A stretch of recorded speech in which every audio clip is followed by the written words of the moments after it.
New York Society Library. I'm Carolyn Waters, the head librarian, and before we get started, may I ask you to please silence your cell phones? And before I actually introduce our presenters this evening, I actually just want to acknowledge the tremendous assistance of these two gentlemen in providing the library with such support for our new exhibition, The New York World of Willa Cather. And I know that Harriet would echo this. These guys have been simply amazing. I don't know how many questions they've answered over the course of these, the past year, and it's really wonderful to have you back here and for this program. So let me tell you a little bit about them. So Robert Thacker is Dana Professor of Canadian Studies and English at St. Lawrence University in Canton, New York. He is the author of Alice Munro, Writing Her Lives, biography, as well as Great Prairie Fact and Literary Imagination, and One West, Two Myths, Essays on Comparison. He edited and introduced the Willa Cather scholarly edition of the autobiography of S.S. McClure, which was ghostwritten by Willa Cather. Bob has a BA in English from Bowling Green University in Ohio, an MA from the University of Waterloo, and a PhD from the University of Manitoba. And this is not the first time that I've had the pleasure of introducing Andrew Jewell. We were incredibly fortunate to have Andy write the essay for our exhibition catalog, and he was also the featured speaker at our exhibition opening back in October. But I am delighted to do the honors again. Andy is a professor of digital projects at the University of Nebraska-Lincoln Libraries and the editor of the Willa Cather Archive. Andy has published several essays on Willa Cather and other American writers, scholarly editing, and digital humanities. He is co-editor of the book, The American Literature Scholar in the Digital Age. He is also the co-editor, along with Janet P. Stout, of the Selected Letters of Willa Cather. No doubt all of you are very familiar with that wonderful book. Point about the Willa Cather Archive, I think it's worth mentioning. It is, and I'm quoting the website, an ambitious endeavor to create a rich, useful, and widely accessible site for the study of Willa Cather's life and writings. I can attest, because I've gotten lost in it myself, that it is an incredibly rich treasure trove of everything you ever wanted to know about Willa Cather. So if you haven't already had a chance to go, get immersed in it, you should definitely do that.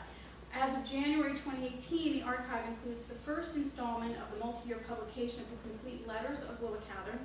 There are over 500 letters that were published in this first installment, and the plan is to have 1,500 of them published by this fall, Yep. and the rest appearing by 2021. So we will definitely look forward to that. And so now, please join me in welcoming Andrew Jewell and Robert Thacker.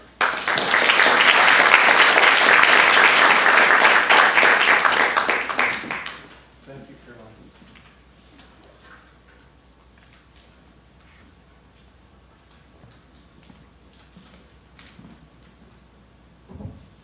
As you no doubt I've already figured out, this is going to be a tag team thing. And I guess I'm it first. Appropriately enough for our purposes, Willa Cather first arrived in New York in February.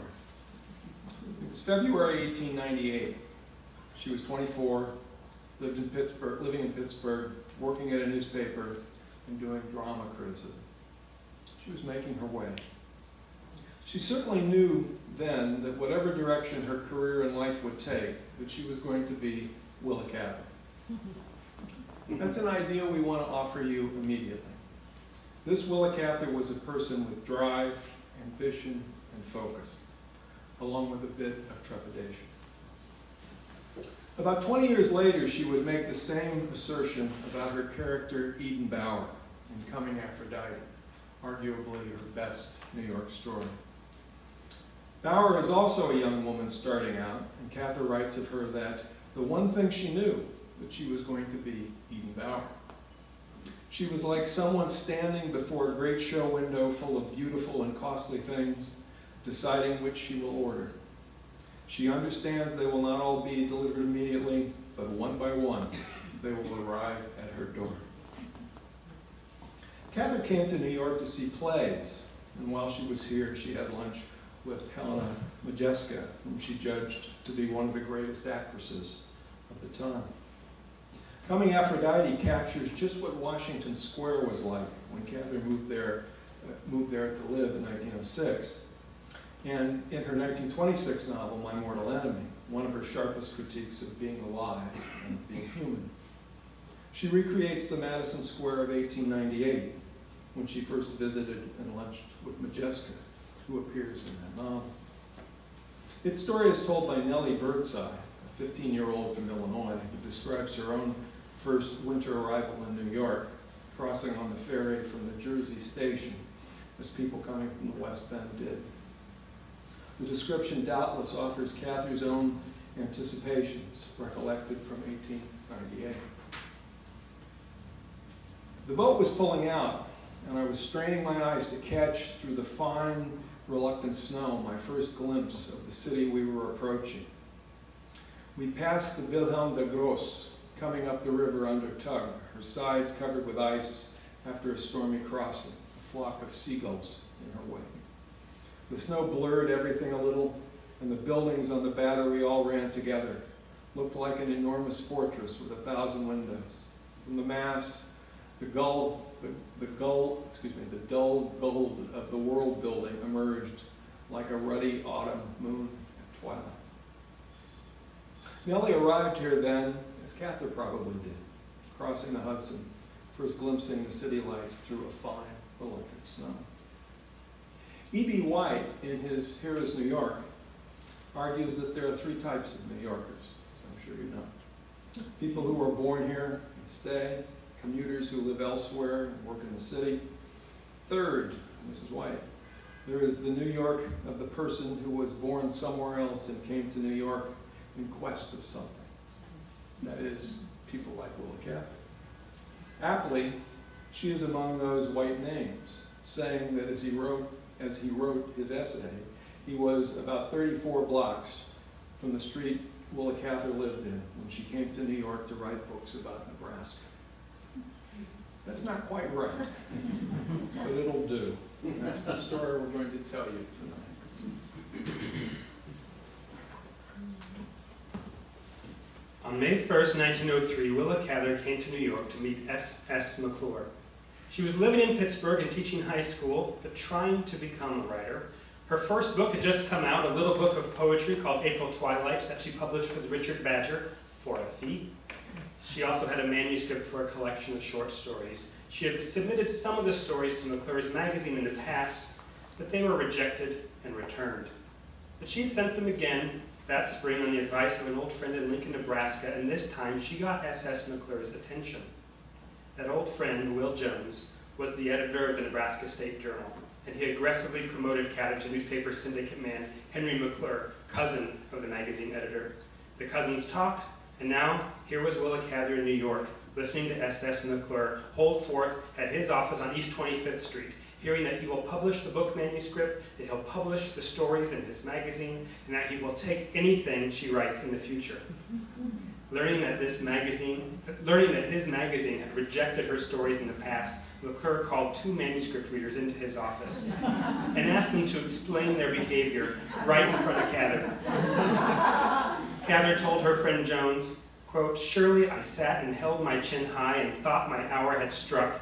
At 10 o'clock last Friday, I was not much afraid of streetcar accidents and things, but when I left the office at 1, I had become worth saving." S.S. McClure was true to his word. His magazine published several stories, starting with The Sculptor's Funeral in January 1905. And Cather's first book of stories, The Troll Garden, was released by McClure, Phillips and Company in March of that same year. Cather was just beginning to enter into the world of the literary elite, a status underscored by the invitation she received to a gathering of writers, mostly, celebrating the 70th birthday of Mark Twain.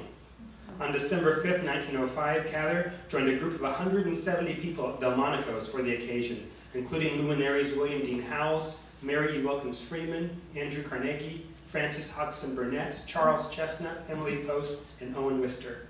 She was a teacher from Pittsburgh that had recently published a book of short stories, and it isn't clear how she got the invitation.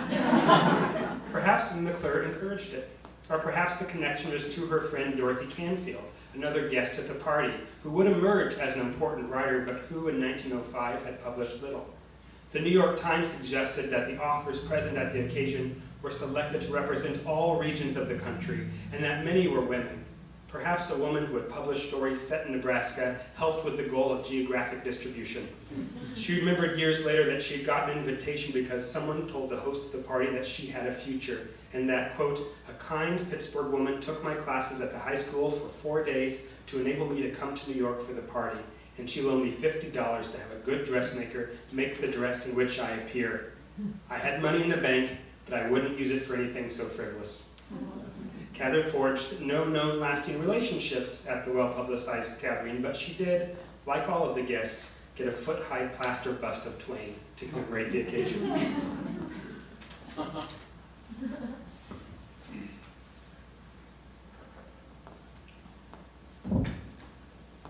That meeting between Cather and McClure that Annie just described had a context, certainly. After creating the first literary syndicate in the 1880s, McClure launched the magazine he named after himself in 1893. I've always liked the fact that he founded the magazine in 1893 in the midst of a depression. And had built it into the country's leading monthly with circulation approaching 400,000 each month. Owing to his success selling advertising, McClure lowered the original cover price from 15 cents to 10. A year's subscription then was $1. McClure's published and prided itself on its quality fiction and poetry, on significant autobiography, biography, and reminiscence, on topical subjects generally, but most especially on its exposés of contemporary graft, corruption, and social problems. McClure became known as the best editor in the country because of his innate curiosity about just about everything, his ability to generate story ideas, and his willingness to allow his writers to devote the time and money they needed to get the story right based on the facts they had confirmed. The political and social articles McClure's published exposed the excesses of the Gilded Age, and so caused the president of the day, Theodore Roosevelt, as is well known, to famously name this writing muckraking. McClure had hired Ida Tarbell in 1894 and set her to work on extended and popular biographies of Napoleon and Lincoln, then on the history of the Standard Oil Company. That series was still running when Cather and McClure met. A second famous muckraker was Lincoln Steffens, whose The Shame of the Cities exposed corruption to local governments across the country. Another was Roy Stannard Baker. Each became famous through McClure's. That said, McClure was hard to work for, and in early 1906, there was a blow-up. Tarbell and almost all the staff were gone. Having hedged his bets, McClure had Cather waiting in Pittsburgh. They had kept in touch. As Andy said, he had published her first book of stories, The Troll Garden. She had been his guest in New York for a week in 1905, and he probably arranged that invitation to Twain's birthday party. They got on famously, McClure's biographer has written, each responding to something special in the other. He descended on Cather at Isabel McClung's family home in Pittsburgh, where she was then living, stayed for dinner, charmed everybody, and convinced her to come to New York to work for McClure's. She was at her desk on East 23rd Street in early May. Cather certainly wasn't a muckraker. As one of her biographers has said, she found social reformers were dull people. But her new job, and all the effort and focus it required of her, gave her an unequaled position to participate daily in what was happening in literature, art, and publishing in the vortex of that world. Initially responsible for general editorial work, she handled poetry and fiction, read and edited manuscripts, commissioned pieces, corresponded with authors. She worked to get a massive monthly out under trying circumstances and ongoing flux. McClure had gone out and hired 7 men in addition to Cather at the same time. That she succeeded brilliantly, and that's again one of her biographers, as a woman in a man's world is clear. And equally clear is that she made her mark very quickly. In 1907, McClure had decided to send her to Boston to fact-check and rewrite an important and controversial 14-part series McClure's had bought and had begun that month. Mary Baker G. Eddy, the story of her life and the history of Christian Science. Under deep scrutiny by the church's proponents, who at one point tried to block publication. McClure relied on Cather to verify the facts they had and to get more, and to get the story right. She did not disappoint him, but this was not the sort of writing she wanted to do. For the rest of her life, she disavowed the series as her own. Yet going to Boston for most of 1907 and into 1908 had compensations. There she met Ferris Greenslev, who would be her editor at Houghton Mifflin and a lifelong friend. She met Louise Imogene Guiney, a poet she had long admired. She met Mrs. James T. Fields, Annie Adams Fields, widow of the famed publisher of Ticknor and Fields. Through her, Cather made a brief but intense friendship with Sarah Orne Jewett, an influential relation that shaped her trajectory as a writer.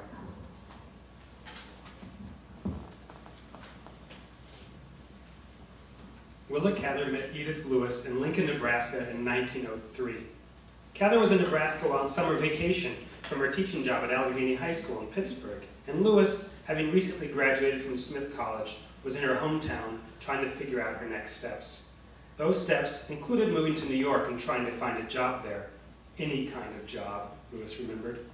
Cather was interested in this bright college graduate who was bold enough to move to New York and make her own way. Lewis was interested in this emerging writer who spoke to her with eagerness and focus.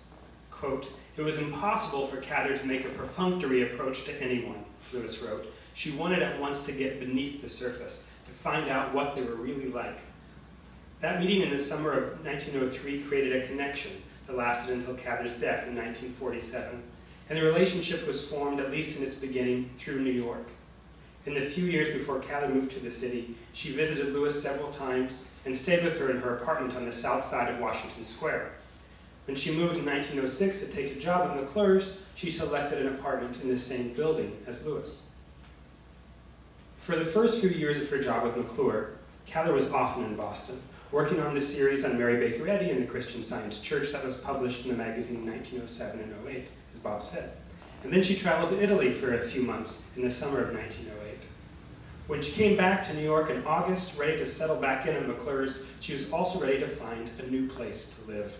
That fall, Cather and Edith Lewis moved into a new apartment together at 82 Washington Place, a half block off Washington Square.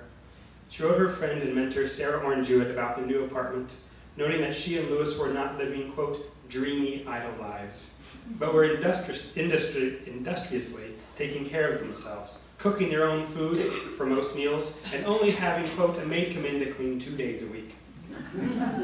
The cooking, Cather wrote, helped both of them take their minds off office troubles. Both Cather and Lewis worked at McClure's at this time. Lewis was an editorial proofreader at the magazine from 1906 until 1915. McClure's office was a challenging place to work and demanded a pace that Cather found exhausting. Quote, "It's all like going around the world in a railway train and never getting off to see anything closer," she wrote Jewett in December. But both women found solace in their lovely Greenwich Village apartment. Lewis remembered it as, quote, "one of the most charming places in New York that had a youthful, lighthearted, and rather poetic mood in those days before the automobile, the radio, the moving picture, and before 2 wars. Cather, too, remembered her early days in the village with pleasant nostalgia, recalling them in this description in her 1920 story, Coming Aphrodite. "The fountain had but lately begun operations for the season and was throwing up a mist of rainbow water, which now and then blew south and sprayed a bunch of Italian babies that were being supported on the outer rim by older, very little older, brothers and sisters. Plump robins were hopping about on the soil. The grass was newly cut and blindingly green. Looking up the avenue through the arch, one could see the young poplars with their bright, sticky leaves, and the brevoort glistening in its spring coat of paint, and shining horses and carriages, occasionally an automobile, misshapen and sullen, like an ugly thread in a stream of things that were bright and beautiful and alive." The fondness with which Cather and Lewis recalled the village in those early years must have been mixed up with their emotional memories, with the excitement of their work, their growing confidence in their ability to make it in New York, and their pleasure at beginning nearly 40 years of sharing a home together.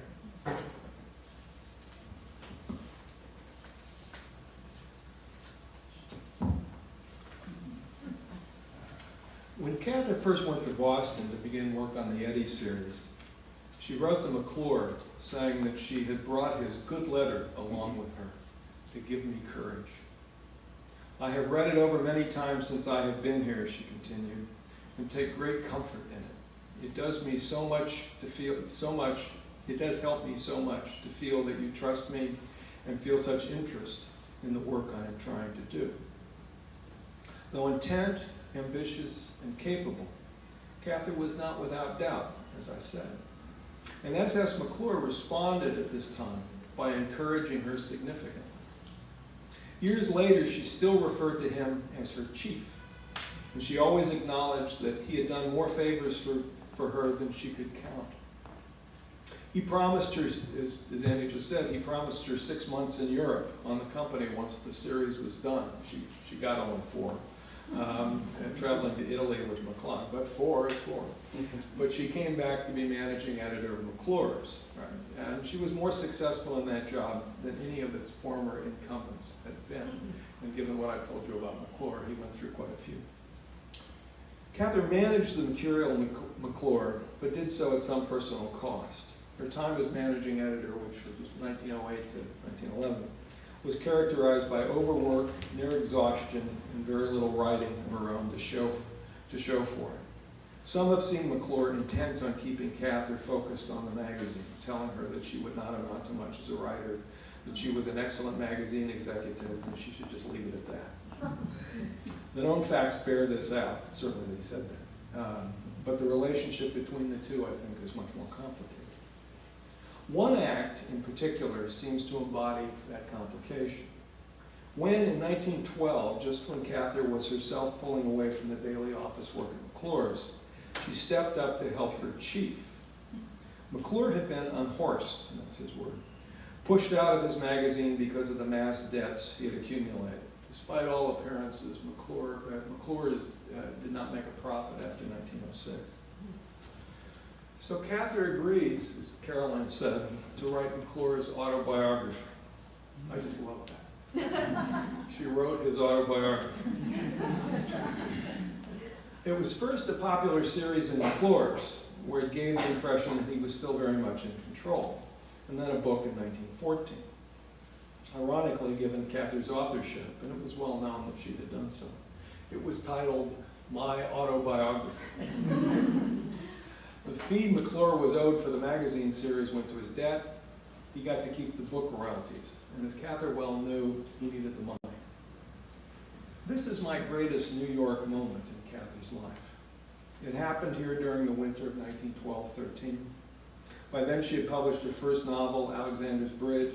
She had written but not yet published a second of Pioneers, the one she would later call her first real novel, the one that would turn her focus west to Nebraska.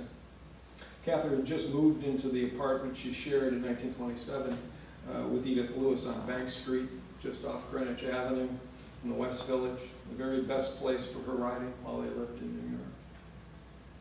S.S. McClure came to this apartment and told Cather his life story. His story was like Horatio Alger. It really was. He had been telling it for some time on the lecture circuit. This time, under the duress of necessity, he had in Cather an empathetic audience of one. She listened closely and carefully, predisposed to McClure's then difficult circumstances. Cather produced My Autobiography, a book roundly praised across the country, and especially by those who knew McClure well, for she had captured on the page his personality and manner of speaking. More importantly, Cather adapted this experience and used it to shape her own fiction. A few years later, Cather wrote a story series she called Office Wives, derived from her time at McClure's and from McClure himself. In a story called Her Boss, Cather recreates McClure telling his story to her through Paul Wannon, a successful New York lawyer who, faced with a terminal illness, withdraws from his unsympathetic family and dictates his life story to a young secretary who listens humanely and sympathetically. While doing this, Wannon had become again the mild, contemplative youth he had been in college. Before he had a profession and a family to grind for, before the two needs that shape our destiny had made him pretty much what they make of everyone. This passage looks back as well as forward in Cather's fiction. Here is S.S. McClure, her chief, a man who would never again enjoy the prominence as an editor he had had previously. The unhappy marriage of Dr. Archie from the Song of the Lark is there too. But most especially, Cather foresees Jim Burden, the narrator of My Antonia, who tells the story of his Antonia in the same empathetic way Cather tells McClure's. And this foresees too the stories of Tom Outland and Godfrey St. Peter in the Professor's House. There, Tom waits until he is sure that St. Peter is a suitable, empathetic audience of one for his life story before he tells it to him in the novel's second section, Tom Outland's stories. All of these men in the telling become again, at least for a time, the mild, contemplative youth they had once been. Arguably, Cather derives some of her most powerful technique from the writing of McClure's my autobiography, That Winter in New York on Bank Street.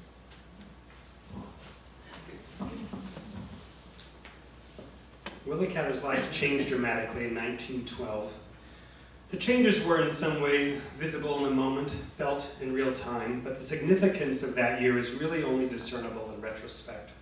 Early in the year, while she was recuperating from surgery for an unknown ailment in Boston, her first novel was appearing serially in McClure's magazine. Published there as Alexander's Masquerade, it was published as a book by Houghton Mifflin that April as Alexander's Bridge. She had also written a long story, one with quite a different tone than the mannered Boston-London love triangle of Alexander's Bridge. The story, called The Bohemian Girl, was set in the Czech community of rural Nebraska and was purchased for a tidy sum by McClure's for publication that summer. While McClure was supporting her emergence as a fiction writer, her relationship with the magazine was changing. She had stepped away from active editorial work in the fall of 1911, and she planned to take a leave of absence and return as a staff writer.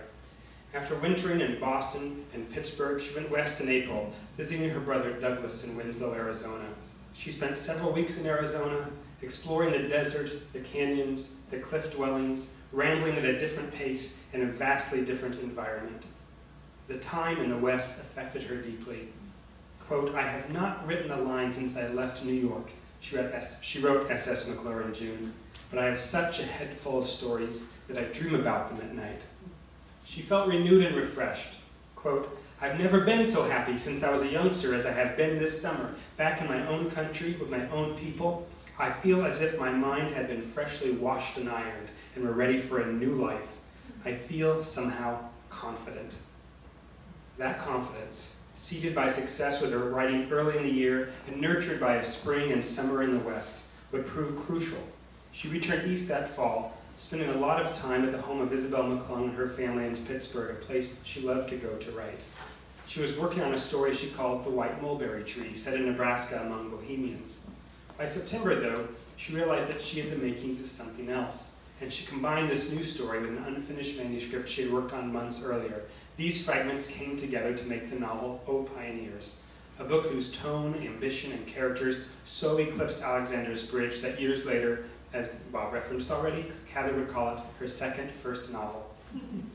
The book, born out of the confidence in 1912, would propel Cather out of a life as an editor and into the life of a professional novelist. As she was writing the manuscript of O Pioneers, Cather was also figuring out her life in New York with Edith Lewis. In October, they left 82 Washington Place and found a new place to live. She wrote a friend, "Since I wrote you, I've been in New York twice, have leased and moved my effects into the ideal, the perfect apartment. Large, old-fashioned, roomy, one flight up, good fireplace, good windows, good woodwork, wide stairs up, and if you please, number 5 Bank Street, off Greenwich Avenue, 2 blocks from Jefferson Market."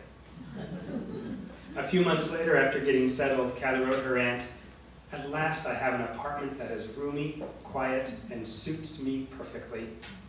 Lewis had found the apartment while Cather was traveling, and they paid $42 a month for it. 5 Bank Street with 7 big rooms, generous windows, and high ceilings was where Cather and Lewis lived until 1927, the site of Cather's most productive writing years. As 1912 ended, Cather had a new home, the makings of a new novel, and was at age 39 becoming a real writer.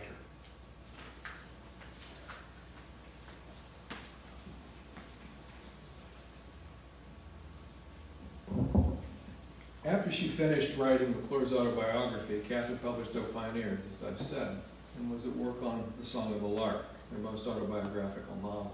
It appeared in 1915, to some significant notice. Cather then turned to a story of the Southwest, one of the stories Andy refers to, and she called it The Blue Mesa, but she found the material intractable. After a visit home during the summer of 1916, Cather returned to New York, fired up with the idea for My Antonia, and set about writing it.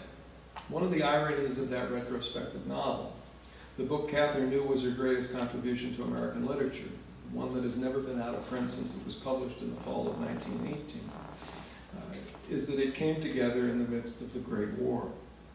The review it got in the New York Sun, for example, one that particularly pleased Cather, illustrates its time by its many military allusions. Cather had a cousin at home, G.P. Cather.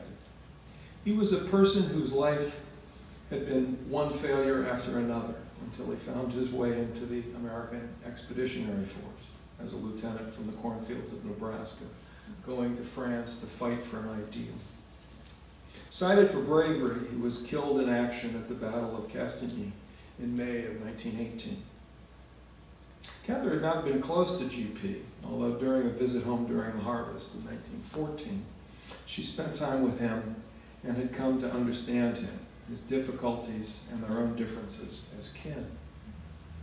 Years later, she wrote of his death, wondering that anything so glorious could have happened to anyone so disinherited of hope. And says, too, that some of me was buried with him in France, and some of him was left alive in me. She had to write about him. G.P. became Claude Wheeler in one of ours, her next novel.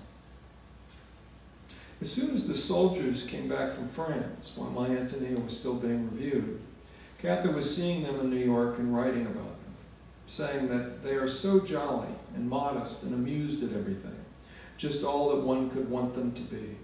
She wrote it earlier, that's in December 1918.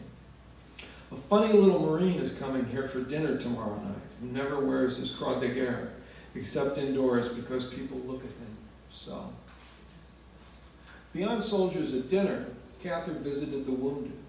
She later wrote to Dorothy Canfield Fisher that she got a lot of detail in that novel, in the hospital here, winter of 1918, when a lot of Western boys lay here in the polyclinic all winter and were glad to see me. Such clear, vivid memories came back to sick men. Cather also asserts her own personal commitment to these wounded men, writing, "You have to give out a whole lot to make people remember aloud to you. I saw many, many well ones too, but the sick ones often talk like men in a dream, softly remembering dead lives."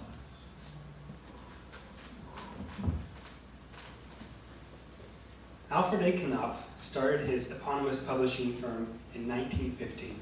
He was 23 years old. Within a few years, with his new wife, Blanche Wolfe Knopf, as his partner in the firm, he had established Alfred Knopf, Inc. as a publisher of beautifully designed books. Willa Cather noticed. Since Alexander's Bridge in 1912, she had published with Houghton Mifflin in Boston. But after the publication of her fourth novel with the firm, My Antonia, she began to get a little restless. She saw her stature was growing in the literary world, but she didn't think Houghton Mifflin shared the observation. They didn't seem to put much into their promotion of her works, and her sales remained modest. She decided she wanted to meet Knopf, a young publisher who, Cather felt, quote, had set out to do something unusual and individual in publishing. So she sought him out at his office in the Candler Building on West 42nd Street. Cather observed in Knopf a kind of focused, energetic, creative personality that she was drawn to. Quote, "He seemed to be going into his business as if it were an exhilarating sport of some kind. His talk was amazingly free and human. No timidity, no evasions, no string of qualifying phrases," Cather recalled. "Something interesting would go on here, and I felt sure, and I wanted in some capacity or other to be in on it." She was pleasantly surprised that he was dedicating his energies to respected but unfashionable writers. He was a person who, like Cather herself, felt an ardent commitment to the works he thought were of high quality, and he wanted to present those works as distinctive and attractive physical objects. But Cather wasn't only attracted to his dedication and his taste. She saw that the firm was able to really sell books.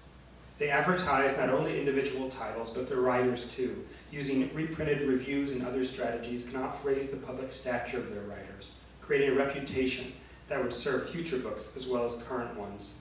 Cather believed a long-term strategy like this one would serve a writer like her, one who wished to create distinctive works of literature, and one who appreciated a publisher who showed her personal respect. Cather was planning to publish her 5th novel, Houghton Mifflin, but as she was working on it, Knopf offered to reissue some of the stories that were published in her first collection, The Troll Garden. She agreed, and in 1920, Knopf published Youth in the Bright Medusa, a collection of stories that featured 4 of the Troll Garden stories and 4 new stories. True to form, Knopf made a lovely book with a distinctive green cover and pushed it hard. She made money. This book of reissued short stories made as much in 6 months as her big novel, My Antonia, had made in its first year. Knopf's performance with this book so impressed her that though she felt some misgivings at leaving Houghton Mifflin, she decided to let Knopf publish her next novel, One of Ours, in 1922. It had terrific sales and won the Pulitzer Prize for fiction. Alfred Knopf would be her publisher for the rest of her life, and the firm's commitment to her created space for her to become the novelist that she became in the 1920s, the author of an amazing series of masterpieces, including A Lost Lady, The Professor's House, and Death Comes for the Archbishop. Next to writing her novels, Edith Lewis wrote, Willa Cather's choice of Alfred Knopf as a publisher influenced her career, I think, more than any other action she ever took.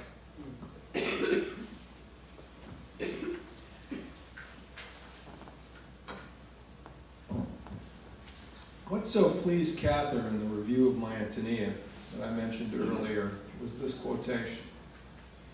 You pick up My Antonia to read a novel, love story, of course, hope it's a good one, and find yourself enthralled by autobiography. That final phrasing, enthralled by autobiography, captures Cather's growing public persona after My Antonia, as Andy just said. The praise it got was effusive and broad. With the move to the Knopfs and with their promotion of Youth in the Bright Medusa and One of Ours and its Pulitzer Prize, her profile rose significantly. Newspapers sought her out, and she told her own story. She gave speeches and taught one summer at Breadloaf. She was noted and feted. In short, during the early 1920s, Cather emerged as the major American novelist of that decade. An extended trip to Nebraska in 1921 produced a series of interviewed pieces that captured Cather then. In them, Cather was asked about her life in New York. In one, Miss Cather denied living in Greenwich Village, apparently concerned about connotations. She continued by asserting that the village doesn't exist, and then adding, how could it in these times when every cellar is empty? As of course her wine cellar. Despite such disclaimers, Cather well knew the village and, as we've said, lived there from 1906 to 1932. She and Lewis moved uptown to an apartment on Park Avenue. In one of her speeches, these speeches in the early 20s, Cather advised, don't try to imitate New York, saying in Omaha that it and Chicago are trying to be like New York. One thing I like about New York is that we can wear the kind of hats we like. We wear the kind of clothes that please us. That's still very true, and I say that as actually a New Yorker who's become this kind of a New Yorker a bit in the last several months. And I bought a hat that I would never have worn. In one of the best of these profile interviews, How Willa Cather Found Herself by Eva Mahoney, Cather describes her working life here. In her New York home, Mahoney writes, Miss Cather works but 3 hours a day, hours of perfect joy and happiness, she describes them. She finds that at the end of 2 or 3 hours, she has exhausted her best efforts. This certainly describes Cather's working methods accurately, but she also took the opportunity, while she's being interviewed, to assert herself as an artist dedicated above all to her work. Mahoney writes this: she writes easily and seldom tears a paragraph or a page to pieces. She sometimes revises, but she does not fuss over her writing. I let life flow out along the pages, says this consummate artist. Once one of ours won the Pulitzer Prize in 1923, and there's long been a view that it was really awarded for My Antonia. And her reputation continued rising. Cather refused such interviews more and more. But the many she did in the early 1920s, along with the occasional strategic essay, kept her in the limelight. Beyond the Pulitzer and public pronouncements, Cather also refashioned herself, just as she had as a short story writer, but this time as a poet, with April Twilights and Other Poems in the spring of 1923, and then had A Lost Lady serialized before it appeared as a book that fall. By then, Cather had become famous indeed, and so she continued to be for the rest of her life. On November 9th, 1927, Cather wrote to a friend that she was utterly homeless. She explained, "I had to give up the apartment on Bank Street, which I loved and where I had been for 15 years, because the new subway was and is building a station almost under the very house I lived in. Last winter was wrecked by noise, for both Miss Lewis and me, and the construction will go on for years. Nothing for it but to get out, and all our goods are now in storage." Cather and Lewis planned to stay at the Grosvenor Hotel on 5th Avenue, just a few blocks from 5 Bank Street, for a few weeks while they traveled and figured out their next steps. The Grosvenor Hotel would be their home address for the next 5 years. Though Cather was a traveler for much of her life, often preferring to be in motion rather than settled at one address, these 5 years were particularly restless for her. Plans for finding a new place were delayed as losses and distractions grew. In 1928, Cather's father died in Nebraska, and shortly thereafter her mother had a paralyzing stroke and moved into Las Encinas Sanitarium in Pasadena, California. Cather often visited California before her mother died in 1931, using a room at the sanitarium to write. More pleasantly, Cather and Lewis visited Quebec City in 1928, which inspired Cather's novel Shadows on the Rock and several return visits to Quebec and a trip to France for research.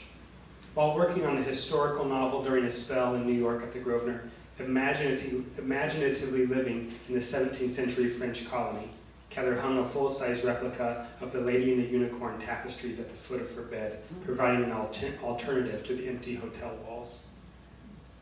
During this limbo period at the Grosvenor Hotel, Cather and Lewis kept many of their things in storage, including lots of their books. And it was during this period of restlessness and homelessness that Cather and Lewis found respite in the New York Society Library.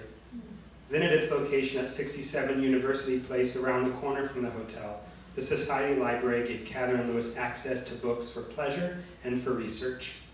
Librarian Marion King provided resources for Cather as she worked on her historical novels, and she recommended titles to her. King hilariously recalled that the plain-spoken Cather, when browsing the stacks of books, would say, "It's easy enough to see what you don't want to read." In 1932, the years of homelessness ended. Though Cather and Lewis would never find another place that suited them as well as 5 Bank Street, they did find considerable comfort on the Upper East Side at 570 Park Avenue. "I remember the pleasure Willa Cather got from being reunited with all the humble things buried so long in storage vaults," Lewis recalled. "It was like beginning to really live again."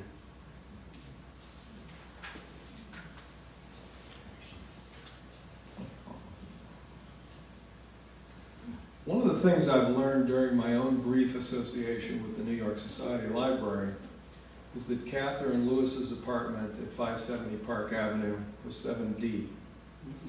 It's written on the charging card for the membership they shared here. That card is now outside this room in an exhibition case. As we've said, they moved uptown in late 1932, after the 5 disquieting years at the Grosvenor on Lower 5th Avenue. The move from Bank Street had been forced and tentative, and actually Andy just told you all that, so I'll skip over it, although here's a good quotation, right? But on Park Avenue, it's at the corner of 63rd, just behind the Colony Club, Cather tells a correspondent. They had material comfort, and one certainly supposes the serene quiet that Cather so valued. As I've looked about the neighborhood, though, I've also discovered that just across the street from their building is a landmark Christian Science church at 583 Park. It was built in 1927, so it was relatively new when Cather and Lewis moved in. This is notable, at least to me, because its presence reminds of something the young Cather wrote to Annie Adams Fields, probably during the time she was in Boston at work on the Eddie book for McClure's. Telling her of a visit she had just made to a mutual friend's house, Cather writes, "I am a haunted creature. I begin to think. In the Dutch room, there is a portrait of Mary Tudor, which looks so much like Mrs. Eddy that I positively fled." Coming and going from 570 Park, walking about, Cather was doubtless reminded of her younger self and of her own, I think, important work on Christian Science. During the years on Park Avenue, Cather lived quietly, absorbing her losses, worrying over the fate of the world. She saw friends and still enjoyed much of what the city afforded. She developed a deep and abiding friendship with the famed violinist Yehudi Dan. I practiced that one. Yehudi, I still haven't got it. Anyway, okay, and his family. Yehudi? I still don't have it. Okay, sorry. And his family, seeing a great deal of them here. And as we know, Cather frequented this very library during those years. She was spotted then, as in this building, then among the patrons by a very young journalist living in New York who was doing research into his Civil War kinfolk, a subject that Cather had herself once done. One day she had just emerged from this library in a beautiful sable coat, which she almost never took off. And this journalist, also just emerging, spotted her on the street trying to hail a cab in a snowstorm. Truman Capote approached her. They talked, and he offered to walk her home. She agreed. Outside a restaurant, she said, "I could use a cup of tea, could you?" They talked literature. She asked about the writers he admired, and he mentioned some Europeans. She then asked about Americans. He named some, and then added, "And I love Willa Cather," and named some of her novels. "I ought to tell you," she paused in her rushing voice, Mrs. Capote, in her rushing voice, and more or less whispered, "I wrote those books." As they parted in front of 570 Park, Cather invited Capote to dinner and asked to see some of his writing. He was there with alacrity. He met a discreetly elegant woman named Edith Lewis, and they dined in 7D. Capote wrote that the two women were so alike, one could be certain that they had decorated the apartment together. There were flowers everywhere, masses of winter lilac, peonies, and lavender-colored roses. Beautifully bound books lined all the walls of the living room. Willa Cather, still in New York. On April 24th, 1947, Willa Cather died in her apartment at 570 Park Avenue. She hadn't been feeling well for some time, but she wasn't an invalid. She was still actively working on a novel, one called Hard Punishments, that would never be completed. And she liked to do useful things, like walk to the hardware store to buy a mop. She decided to rest in her room for a while that Thursday afternoon, and about 3 o'clock came out and said she was feeling quite ill and had a terrible headache. She was dead of a cerebral hemorrhage within the hour. Early the next week, members of Cather's family joined Edith Lewis and other friends in New York for a simple funeral. The service was intimate. Just 24 people gathered in the Park Avenue apartment. Cather's body was next to the windows, surrounded by flowers. Her niece, Mary Virginia Mellon, had taken all the bows off the flowers, as she knew Cather hated those bows. A Unitarian minister who had conducted services for Edith Lewis's mother was called to lead, and he offered a dignified reading and prayer. He wanted to read a passage from Cather's work at the service, but Lewis asked him to please just read from the Bible, which he did. After the service, Edith Lewis invited a few people that knew Cather and Lewis very well to stay for tea, including Cather's longtime secretary, Sarah Bloom, and her niece, Virginia Cather Brockway. The women sat and talked near Cather's body. It really did not seem at all inappropriate for Aunt Willie to be present, Virginia Brockway wrote, though it does sound odd. Then on April 29, 1947, a small group took Cather's body to Jaffrey, New Hampshire for burial. Willa Cather had left New York for the last time. Thank you very much.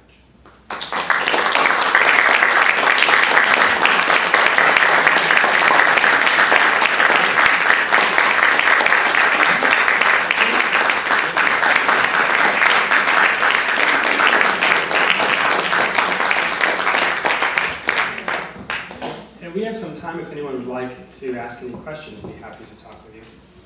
Yes? Why was she buried in New Hampshire and not Nebraska? I'll start and then you pick up my pieces. So she loved to go to the Shattuck Inn in Jaffrey, New Hampshire almost every fall for 20, 30 years. She loved to go and write there, and she saw it as a very meaningful retreat. And at some point during that time, she decided that she loved the cemetery there at the foot of Mount Monadnock so much that she wanted to be buried in that cemetery, which she thought was a really lovely spot. And so she just made that choice as a place that she loved.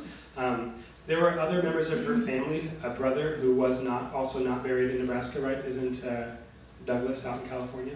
Yeah. And so there wasn't a sense that all the Cathers went and got buried in Nebraska. So she picked the spot that she liked best. But make no mistake about it, people in Nebraska have noticed. The other thing I think it's interesting about where she rests is that there's been a long controversy, which I think has been put to rest, but because Lewis is now there too. Lewis died in 1972.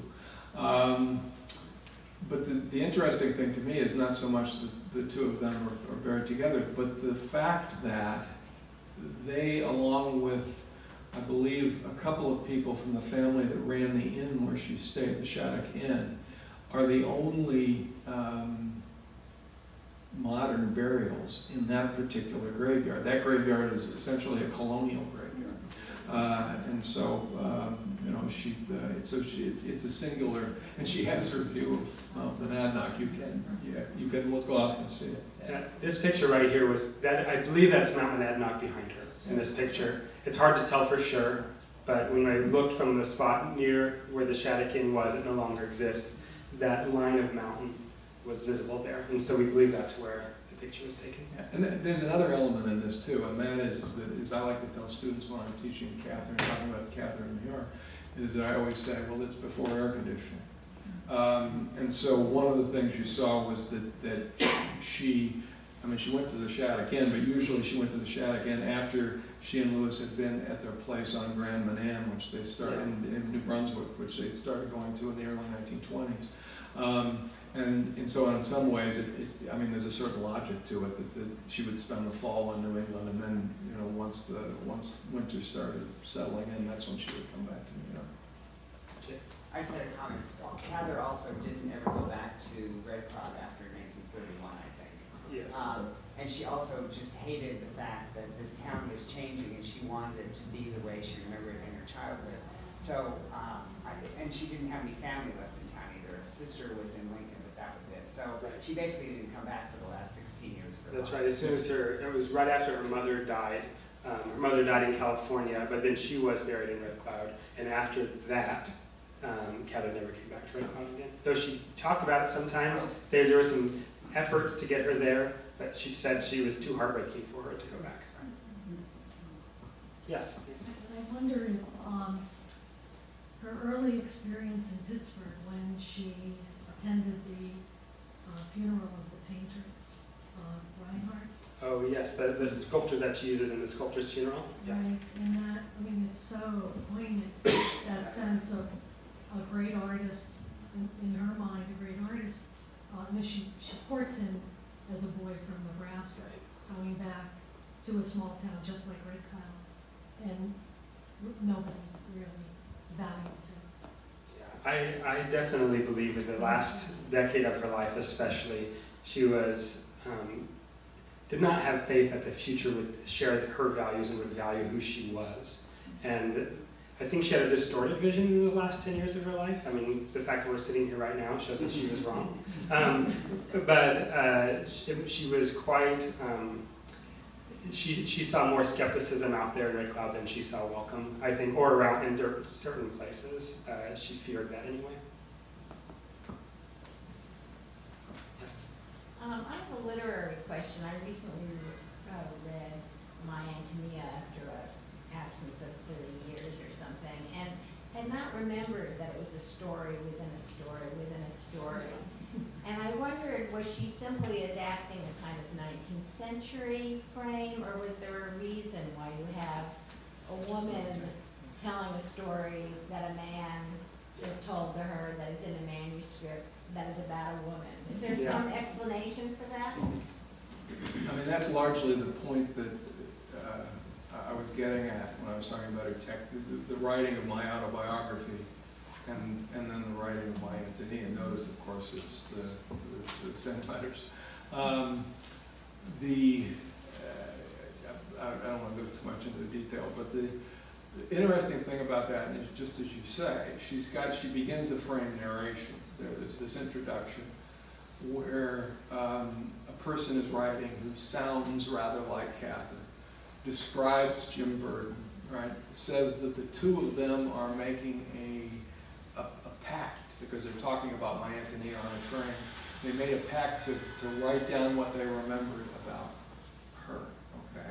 And he says, and this is the 1918 introduction, I don't know why you've never written about Antonia, right? Then he shows up at her apartment with a manuscript, right, which he writes Antonia on the front, and you've read that, okay? Well, the point there, I think, is that each of those people were writing their memories of Antonia to the other, okay? Not to you, or to me, or to him, right? But to this other person who also knew Antonia, okay? So that's why I'm talking about empathy, right? Because it seems to me that if you look at her narrative approach prior to my Antonia, right, it's pretty much straight, omniscient, third person, okay? My Antonia is the one where she makes a shift and really, as that reviewer said, which is why I think she was so pleased with it. At one point I thought she might have written a review herself, but I haven't been able to prove that, alas. But uses the phrase enthralled by autobiography, right? Because you think that all this really happened, the reviewer says it at another place.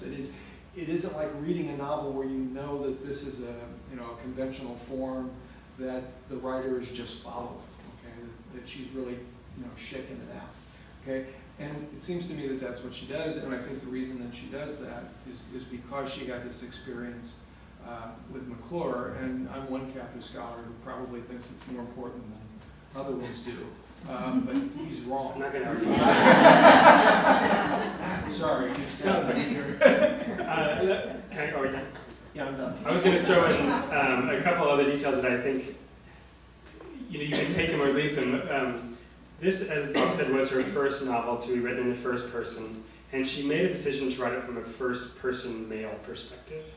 And there is a sense that the introduction kind of gave her the way into doing that. She set it up with a character that she created, and the introduction allowed her the space, I guess, to do that. Later in her life, she would write from a male perspective and make no frame narrative like that to set it up. It's almost like she knew how to do it now and could do it differently.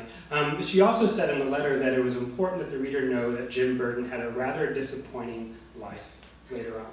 And I think this is when her editor, Ferris Greenstone, wanted her to edit that introduction for a new edition in 1926. He wanted her to drop it. He wanted her to drop it altogether, and he got her to cut it down, and so they'd have a new text so they could sell it with a special new price. But she said, it needs to be in there because the reader needs to know he had a rather unfulfilling later life.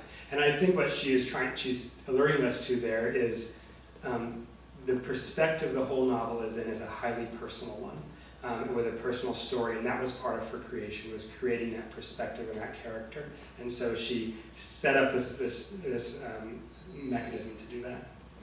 And also, I mean, to Will Jones, she commented, because he asked her about why she'd taken that particular narrative approach, and she mentioned that she had, the work in doing McClure's autobiography had taught her that she could do it. Yeah, yeah. Yes. Didn't she also, her first approach to a lost lady? Yeah. Was the Yes. first Well, that was- person? Yes, and she rewrote it in the third person, though a lot of it is in the perspective of Neil. You read it and you feel it. Right, but it is. Well, actually, there's a first-person narrator there. She uses two first-person pronouns on the first page, right? And then steps back. So, you know, I mean, see, and I think this is all of the piece, right? And I think it leads to what I said about Tom Alton's story in The Professor's House, because I think what she does there is actually close the frame narration. Because the other thing she said about My Antonia was that it had faults in it, and she knew where those faults were. Well, one of the faults, I think, is that she never closed the frame narration. Whereas in The Professor's House, because of the way she structures it, she does close the frame narration. You need a question back there? Edna St. Vincent Millay and Lola Ridge and Mabel Dodge all had soirees at the same time that Catherine. Yes. Who did Catherine invite to these?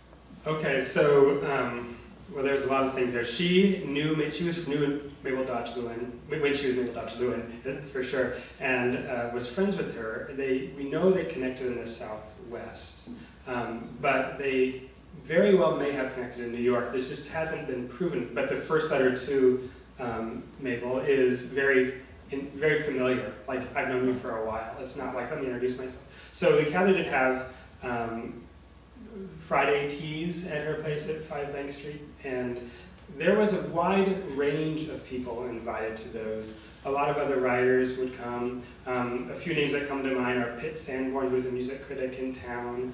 Help me out, Bob. Oh, Henry Canby. Oh yeah, Henry Seidel Canby and his wife Mary Canby.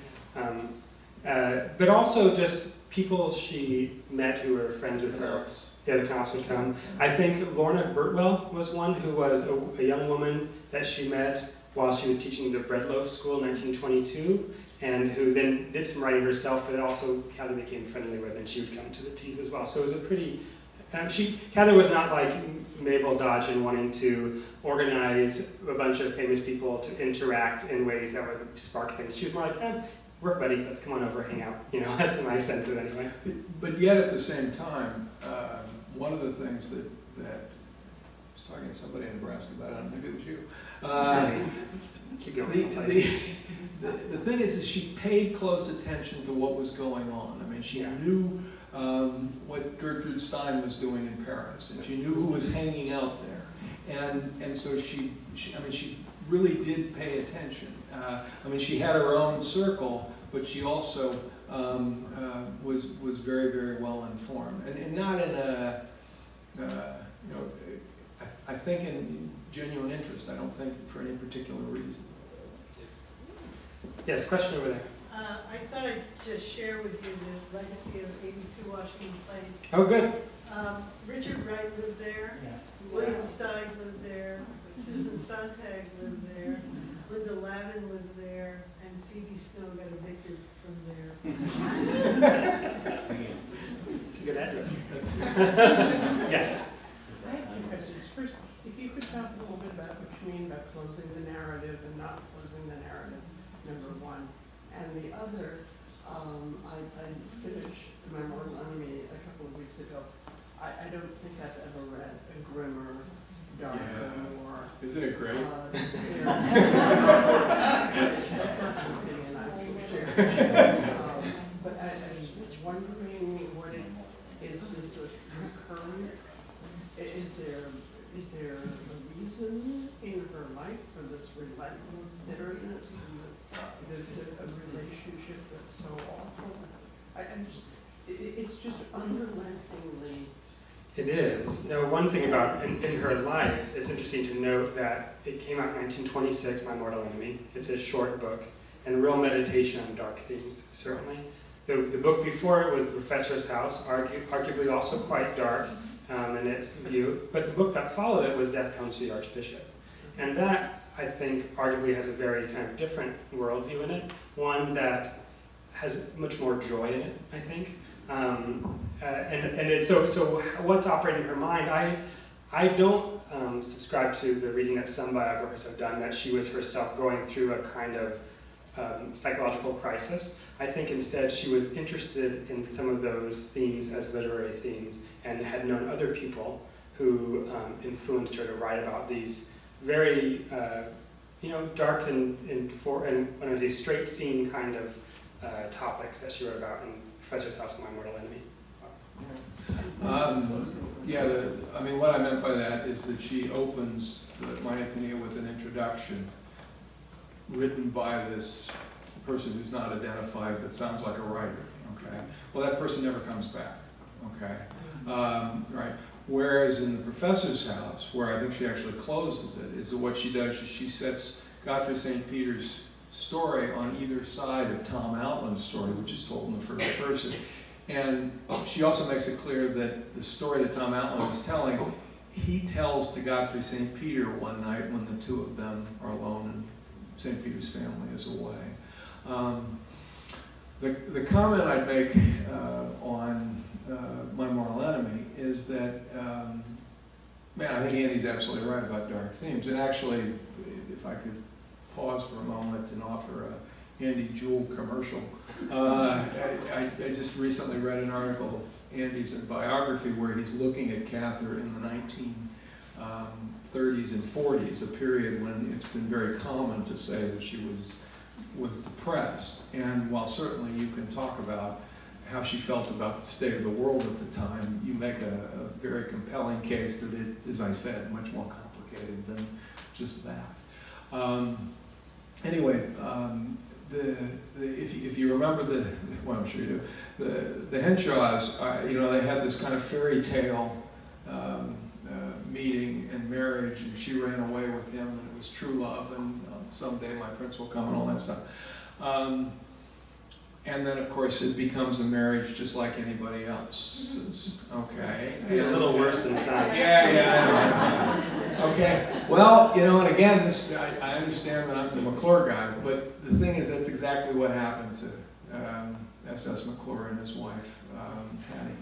Okay, part of the reason that he got kicked out as editor was that he had been having an affair with just an atrocious poet by the name of Florence Wilkinson. And one of the things I've been doing while I've been here has been going through the paper McClures, because my university doesn't have them. And so I've read all of the poems, and she has lots. And this is a magazine which is publishing Houseman and Yeats at the same time. And she's put, actually I inflicted one of her poems on Brooklyn Bridge on my students. This is one of my students. All right, and it's a wretched poem. All right, well, he's having this affair with her, and then everybody finds out about it, and Ida Tarbell and others get outraged. Well, the Henshaws probably are based on the McClure's marriage. He's not having an affair. What's that? He's not having No, he's not. But the thing is that this was a marriage that was, had gone down and was not going to come back. And so the thing is that she, as managing editor, was put in the position of knowing all this stuff, whether she wanted to or not. So I I see where she got the material. Maybe one more question, and then we can talk afterwards. Harriet, I saw your hand first, but we can talk afterwards. Go ahead. Well, I had several questions. I'll make them too, but if you could summarize her changing relationship to New York City, and also her attitude around increasing fame over the years. Those are two interests that we Okay. I think as she grew older, more successful, she grew more impatient with New York, but she never left. And I think she never left. She grew impatient with what people grow impatient with major urban areas, the noise, the hassle, all that kind of thing. But she never left, making New York her permanent address for a couple of reasons. I think her publisher was here, and there were really important professional connections to her, but more importantly, I think, is because Edith Lewis had a great job at the J. Walter Thompson advertising firm. And though Cather said many times casually to friends over the years, oh, maybe I'll move to California, maybe I'll move to New Mexico, she never did. And I think part of the reason is because she didn't want to leave Edith Lewis, who had a great job and didn't want to leave. So Cather did spend a lot of time outside of the city. In fact, there are years where she is in the city a lot less than she's somewhere else. And so she managed her attitudes that way. And do you want to talk about fame? Sure. What was the question? I'm sorry. How she dealt with her increasing fame. I think she accepted it and embraced it.